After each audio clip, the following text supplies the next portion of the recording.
What's going on, Dolphins? It is your boy Dillon, and today I'm making my video to break down the wide receivers and tight ends, who's currently on the roster, take a look at free agency and the upcoming draft and some of the prospects there. But before I get into that, and I'm going to get into that in just a second, but before I do, I just want to mention a couple quick things. One, out of these series of videos, I had forgot one position group, so that's going to be specialists, which, you know, is kicker, punter, and long snapper. But I will do that in my video on Sunday with quarterbacks. So I'll do a quarterback / specialist video on Sunday, and that'll cover, you know, all the position groups on the team.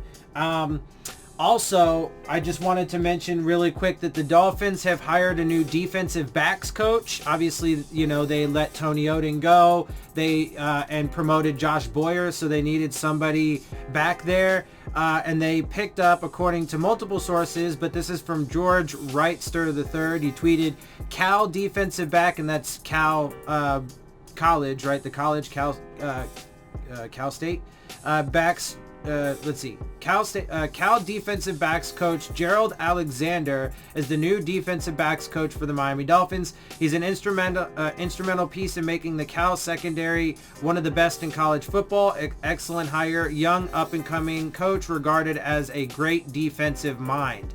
Well, he seems to be, you know, I mean, I don't really personally know much about him. Obviously, like I said, I don't really have time to watch college ball as much as I would like. But from the reports I've seen, he does appear to be a young up-and-coming coach. It's another guy that doesn't seem to have any NFL experience, but that's okay. You don't necessarily need to have NFL experience, but it's just interesting to see how, you know, last offseason, this regime and Brian Flores, you know, were hyping up the star-studded coaching staff that they had assembled last offseason, and they were getting so much praise for it from almost everybody else, particularly in the media. And you know, they wanted to build the culture with those guys. They wanted to build their offensive and defensive schemes with those guys, etc., etc. And now almost the entire coaching staff is different with, you know, starting from last offseason, you know, came and went was Jim Caldwell, Pat Flaherty, Dave DeGuglielmo, Tony Oden, Chad O'Shea, Patrick Graham, Jerry Shaplinski, T1 Underwood, Matt Lombardi. Did I miss anybody? I mean, again, like the vast majority of the coaching staff is gone, so they had to bring in all new guys. And, you know, I mean, look, it's not good or bad one way or the other. I mean, it just I guess the point is it's my frustration with the media and with the way that they frame things and present things to the viewers and to the subscribers and the people consuming, you know, Dolphins media is, you know, at the time, and, you know, like they said, Brian Flores was a defensive mastermind, etc., even though he was never fully promoted to defensive coordinator. He was just given some play calling duties, so Bill Belichick didn't think he was quite ready for that one way or the other, no matter how you slice it, because if he thought he was ready, he would have promoted him straight to defensive coordinator. And also, the Patriots defense didn't fall off at all once he left. It's just context, right? It doesn't mean that he's not a good defensive coach. And we also had one of the worst defenses in the league last season as well. And now that star-studded, you know, long resume having coaching staff has been replaced. You know, some of those coaches they fired, some of them decided to take jobs elsewhere, etc., to be fair and to have the full context. But now it's an entirely new coaching staff that's young and inexperienced, that most of them, or not most of them, but a few of them have no NFL experience whatsoever. And some of the guys they did bring in, like Chan Gailey, their record is kind of like, meh, you know, whatever.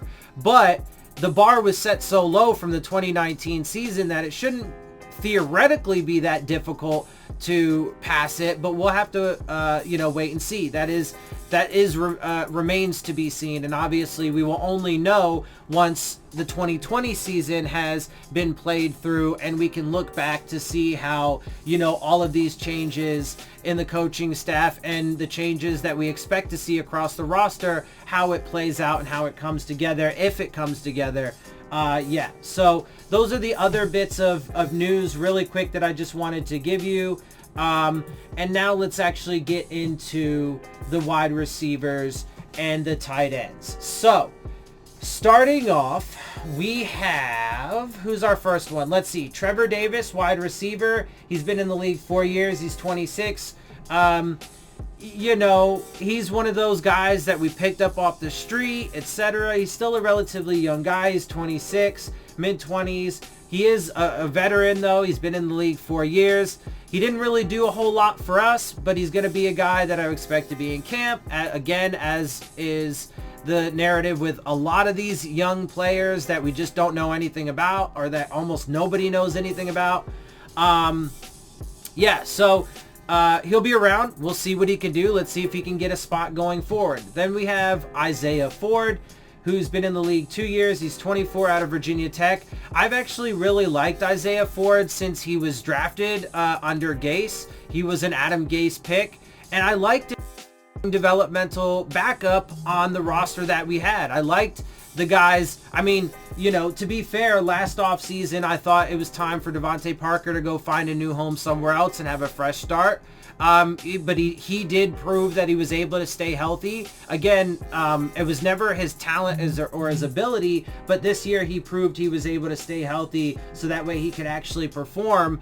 And then also to his credit, he got his confidence back or whatever from, being out so much and stuff. And so he performed well. We'll get to him a little bit more in a second.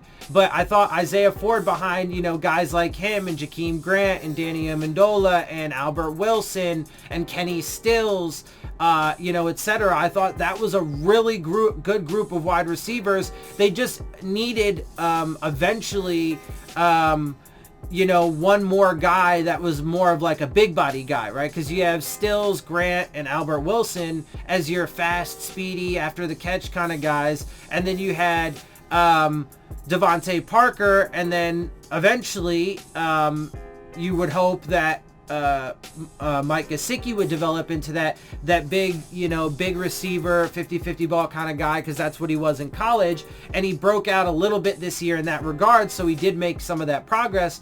But then you need another receiver who's a little bit bigger, and that to me was going to be Isaiah Ford, I thought. And so I've always liked him. I would expect he's going to be on the team. He's going to be in camp. He obviously performed pretty well for us down the stretch in the last few games once he was, forced in due to injuries. So I like Isaiah Ford, and I hope he's going to be part of the future for sure. But again, a Gase pick, so that credit mostly goes to the Gase regime, including his development in his first season. Last year, this coaching staff can get some credit for helping to continue developing him. But really, again, as far as this coaching staff goes, that's about all they get as far as credit goes with the players that were already here, right? And as far as the players that they've brought in, almost none of them have been successes, with a few minor exceptions. And so we'll have to wait and see how that plays out, and if they can, pick it up and be better at that and do more than just suck at your own personal talent evaluation and, more than just, picking up where your predecessor left off with some of these guys, right? Especially the draft picks that were from the, old regime. Like, they don't get credit for guys that they didn't pick and that they didn't, start to develop or develop mostly, throughout their careers. They only get a little bit of credit for the 2019 season, and it's not much because they didn't do very much.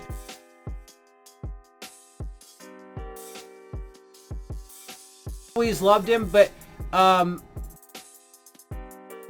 was primarily a pass catching tight end, right? And so I personally loved the way that they were building this team under Adam Gase. I thought it was going to be high powered, exciting, a strong defense with a lot of weapons on offense. They just needed to fix a few more things. And so I actually really liked the double dipping of Mike Gesicki and Durham Smythe, because they were complementary. It's kind of like the way I view running backs. I actually like a more committee style where you have like one bruiser that's good in between the tackles that can get you 4 or 5 yards almost every time, short yardage, and goal line kind of guy. And then you have a dude that's a little bit more shifty, who can break tackles better in space, that you can use in the passing game a bit more. And that's why I liked how they were using Kenyon Drake. And it didn't make sense to me, everybody like disagreeing that they didn't give him more touches in the run game, especially with Frank Gore, because he was that kind of guy. And I thought Adam Gase used those two guys properly, but he got shit on for it. And so I liked the combination of the pass catching tight end in Mike Gesicki and the blocking specialist in Durham Smythe, especially with considering the fact that the team needs at that point weren't particularly extensive. They had some freedom to just kind of pick guys, whoever they liked or whoever they thought was the most talented on the board, or et cetera, et cetera, et cetera. So they weren't like pressured into taking any certain position like they are now. They have two pressures. One, they have so many fucking holes to fill that, there's a ton of pressure to build a proper team, but then they also have so much pressure to get the right quarterback, etc. Again, to me, the recipe that they've got going on right now is a massive disaster, and to me only will continue to blow up in the face, but we'll have to wait and see. But I do really like Mike Gesicki. I like why he was drafted and etc., where he was drafted, why he was drafted, and certainly, but again, his breakout season this year, which it was, because it's only year 2, but again, Brian Flores and his coaching staff don't really get that much credit for it, especially considering all the changes that they have, right? So Brian Flores apparently thinks that a lot of these guys didn't do well enough, right? And so they let him go or fired him or whatever, or let him find jobs elsewhere. Anyway, so I do like him. He's a really good player, and I think he's going to continue to improve. But again, we have to be fair and we have to have full context here. He was an Adam Gase guy. Again, like Devontae Parker, it was not about his potential, but it was about him developing. Now, he didn't have an amazing season in his first year, but that's fair. 1, he was a rookie. 2, it's hard for tight ends to adjust into the NFL. 3, he needed to work on his blocking to get those reps and earn those reps, which he did, and now he's a much better blocker, and that credit goes to Adam Gase and his regime for developing him in that way. And also, in year 1, he was needed in the blocking game a lot more because we got decimated by injuries, particularly on the offensive line, and then started losing wide receivers, etc., etc. And so he was needed in the blocking scheme.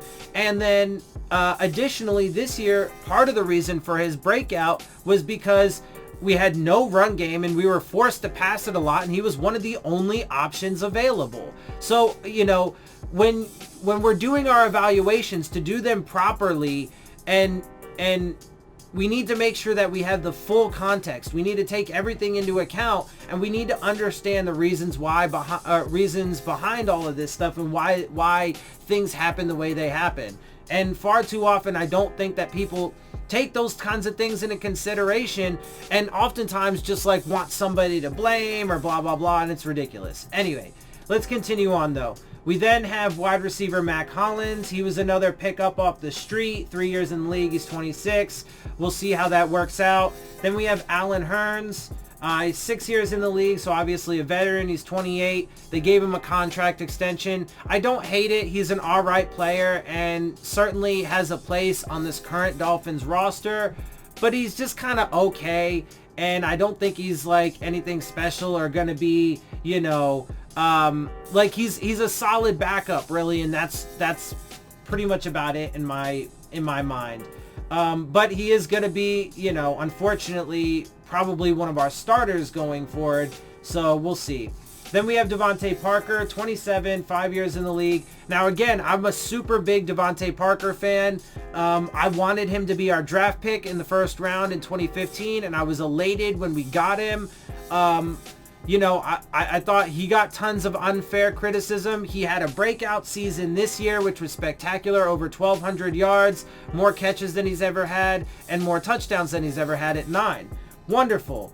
But, again, it was never about his potential. It was always about the fact that he couldn't stay healthy. Now, he was a pre-Adam Gase pick, right? Because Adam Gase came in 2016, and that was his first draft here with the Dolphins. And so Devontae Parker came before him. So neither this regime or the last regime gets credit for picking him, but the last regime is the regime that gets credit mostly for his breakout season this year, even though they weren't the coaches and the regime that was in place. Why? Because again, it was not his potential, and even when he was on the field in the previous few years, he showed those flashes. He showed why, we picked him. The problem was he couldn't stay healthy. Why couldn't he stay healthy? It was primarily because he was immature, right? He was still a young kid, right? It was two reasons. That, because he didn't have the proper practicing habits, the eating habits, the sleeping habits, etc., etc., etc. And then also because of that and the injuries and stuff like that, he lost confidence in himself. Now, it was the last regime that got him back to the point where he could have confidence by actually staying healthy and being on the field.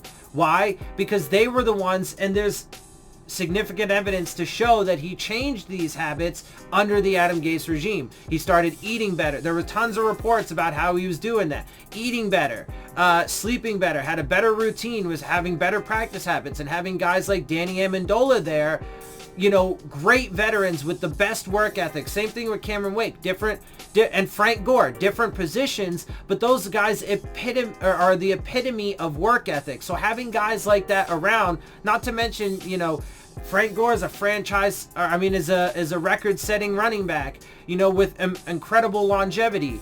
Danny Amendola is a Super Bowl winning wide receiver. Having guys like that, those are good, veterans to bring in and have around, right? And so guys like that helped him to develop. Kenny Stills and Albert Wilson helped him to develop, etc., etc. I really liked what Adam Gase was doing, and I thought it was a shame that we hit the reset button. Anyway, so that's Devontae Parker. Next, we have tight end Durham Smythe. Again, 2 years. He was an Adam Gase pick. Again, he's mostly just a blocker, but I really love him as a complement to Mike Gesicki. And now that Mike Gesicki is a better blocker and Durham Smythe is, an okay threat, he's just an all right threat, but, he's an option in the passing game. It definitely gives your... now, do we still need another tight end to have in there and a strong 3? Yes, absolutely. But if we can get that guy, then I really like that tight end group of Gesicki, whoever the other one is, and Durham Smythe. Let's see. Going forward, we have Clive Walford, tight end, 4 years in the league. He's 28. He's just all right. I wouldn't hate if he was around going forward, and I would expect he's probably going to be here at least for training camp. But we need to upgrade over him for sure. I wouldn't hate if he's the third tight end, but he's just all right. He had some drop passes. I'm not really big on him overall. We need to definitely upgrade over him. But with, the 2 young draft picks, Gesicki and Smythe, as complementary guys, and then maybe find another tight end that's a bit of a hybrid, like evenly good at both things, then you're set, right, at tight end. And I would really love that. That'd be great. Then you have Albert Wilson, 6 years in the league. He's 27.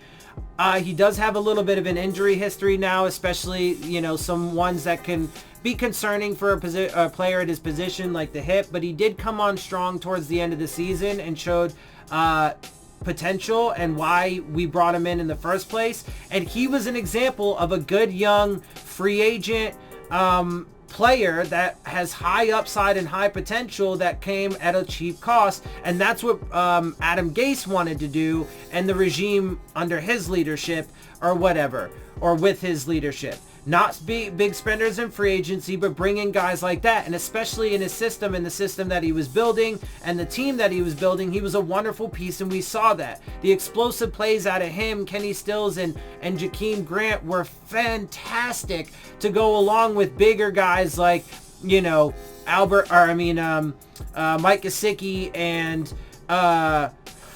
Devontae Parker, and then with a solid running game with Frank Gore and Kenyon Drake and Kalen Ballage, etc. Right? Anyway, so, but unfortunately though, I'm not too sure. He is under contract for the 2020 season, but I'm not really sure they're going to keep him around. I would love to see them keep him around. And I think that right now our wide receiving core is our, like, strongest position group on the offense, and probably second strongest position group on the entire team. So I would like to see them not shoot themselves in the foot again and weaken that position unnecessarily, but we'll see how it goes. He is also one of the higher cap charges we have, but we have tons of money. That's not an excuse at all. So we'll see what they do with that. Then we have wide receiver Andy Jones, 2 years in the league. He's 25. I don't really know anything about him. Chris Myark, same thing. He's a rookie, 24 out of Temple. He showed, from what I can remember, he showed a couple nice flashes, and maybe he could be that developmental guy, a young guy that's going to be cheap that you could develop as that third guy. From what I've seen out of Clive Walford and the little bit that I've seen out of Chris Myark, I don't think it would be too hard for him to, over or outdo Clive Walford, and so maybe he could be that guy. Maybe you don't really need to address that so much in the draft or whatever, or maybe like a later round pick. You don't have to address it early, and certainly not something that I would feel like you need to be a big spender on or whatever. So I like him, and he's young. He's certainly an upside player, so we'll see what happens with him. Maybe, and hopefully he can become that third tight end. Then we have wide receiver TJ Ramming. He was another, off the street, like practice squad pickup. He's a rookie, 23. Not much to know about him at this time, but he'll be in camp. He'll be vying for a spot. And let's see, again, wide receiver, though, is probably our second strongest position group overall, first strongest on the offense. And so, there's some depth there, I would say, for sure. Some solid starters and some decent quality depth. It does need to get stronger, but it's, again, one of the least weak position groups on the team.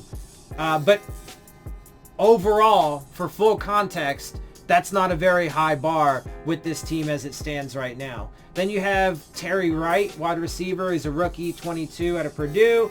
Again, another body in camp, another young guy. We'll see what happens. Then you have Jakeem Grant in the league for 4 years, 27. They did give him an extension. He did have that season-ending injury last year, and then he did get put on injured reserve this year, although I think the injury that he had this year wasn't too serious. I think it was more of a precautionary thing. Hopefully, I really like Jakeem Grant. I've always been a big fan of his. He's, an underdog player, and that's one thing I love about him, but his big playability is great, and I really loved him in the Adam Gase system. He should fare well. Him and guys like, Albert Wilson should fare well in a Chan Gailey offense. Especially, if Devontae Parker can continue what he's doing, and then if Preston Williams can get back healthy and pick up his game and get to the level that he was playing at and be a good similar receiver to Devontae Parker. If we can have him or those two guys and like Albert Wilson and Jakeem Grant to be the fast, speedy breakaway guys, I think that our wide receiver core could be pretty amazing, actually. Let's see. And then we have Gary Jennings, a rookie, 22, just another, young guy. We'll see if he, again, wide receivers are like our deepest position group right now. Ricardo Lewis, he's a solid, decent veteran 4 years in the league. He's 25. Again, you know, another camp. I mean, there's going to be a lot of these guys, but see, and that's part of why I said there's definitely going to be a ton of turnover, because like in the wide receiver group, we're not going to be able to keep all these guys. So, I mean, you know, we'll keep like 5 or 6 of them, right? And then we'll have like, you know, maybe 7, but that's really pushing it. And I wouldn't push for 7 receivers on the final roster, because, you know, maybe 1 or 2 on the practice squad, because we have so many other holes to fill and positions that are far more lacking, like offensive line, which is right now more important, because your receivers aren't going to be able to do shit if your quarterback doesn't have time to throw the ball and if you have no run game. So, you know, we're going to lose a lot of these guys. You know, so we'll see. And then Preston Williams, he's a rookie, he's 22, he's got a ton of upside, did wonderful things for us, and he's a Devontae Parker-like player. He's got that same style and build, and he's a 50-50 guy. So again, with those two, with Albert Wilson, Jakeem Grant, you know, guys like that, and then, you know, Mike Gesicki, and there is potential for guys like that to be really good and a really good group. But we definitely need running backs. We have like no running backs right now. We need an offensive line, and we need better quarterback play. And so, again, there's just a ton to fill, but I really do love the potential of our wide receivers and tight end group. I really do love the potential there, but that's about, you know, as far as it goes with the whole team, because after that, there's really not much right now to look at and be like, yeah, there's, you know, tons of potential, etc., etc. All right, so that's the roster as it currently stands. Let's take a quick look at some wide receivers that are coming or that are free agents right now. You have AJ Green. He's obviously going to be expensive, and he's a bit older. Emmanuel Sanders, Devin Funchess, Amari Cooper, Randall Cobb, Danny Amendola, Travis Benjamin, Brashad Perryman. Now they're starting to get a bit cheaper. When you go from Devin Funchess, Emmanuel Sanders, and AJ Green, they're all 10 million and up. Funchess is only 26 though, but then you go with, you know, once you hit Amari Cooper, he only made 5.5 million basically this past season, and then they get cheaper from there. Randall Cobb, Danny Amendola, Travis Benjamin, Brashad Perryman. But there's a lot of wide receivers out there. I just don't think we really need any of them. Philip Dorsett, Matthew Slater, Demaryius Thomas, Robbie Anderson, Nelson Aguilar, and they're, you know, getting cheaper and cheaper. Tavon Austin. So I mean, you could theoretically bring some of the 1 or 2 of these guys in, but we don't really need them. So I wouldn't really do anything at wide receiver in the draft or free agency, if I'm being honest. I think they have tons of young, high upside guys. Again, that wide receiver group and the wide receivers, tight ends overall is a group to, you know, look at and be like, okay, there's something there. We can build on that. There's a lot of potential. We have one guy for sure that could be that superstar number 1 receiver. Maybe 2 guys with Preston Williams, you know, elevates to that level. And we have some exciting pieces there. So I wouldn't really do anything in free agency or the draft at those positions. If anything, maybe some undrafted guys just to see if there's anybody that you know, like that doesn't get picked up. But that's really about it. Then we go into tight ends. Vance McDonald's out there, 6.5 million. So that's as expensive as they were in 2019 for tight ends. Then you have Eric Ebron, Vernon Davis, Jason Witten, Tyler Eifert, Garrett Selleck, Mercedes Lewis, Charles Clay, Hunter Henry, Darren Fells, Lance Kendricks, and they're obviously getting cheaper and cheaper and cheaper. Tight end is a position where I would bring in 1 or 2 guys. I would say probably a low cost, you know, high upside free agent, you know, maybe 1, and then maybe like a mid to late round draft pick or like an undrafted guy or 2 as well there. I wouldn't really touch wide receiver at all. And tight end, I would bring in 1 or 2 guys, maybe 1 from the draft and 1 from free agency that are going to be, you know, young and cheap with high upside, etc., etc. Okay, and then as far as the draft goes for wide receiver, the top prospects are CeeDee Lamb, is the number 1 wide receiver according to CBS. He's the 7th ranked player overall on their big board. Then you have Jerry Jeudy, T. Higgins, Henry Ruggs III, Jalen Reagor, Laviska Shenault, Justin Jefferson, Brandon Ayuk, Brian Edwards, and Tyler Johnson to round out the top 10.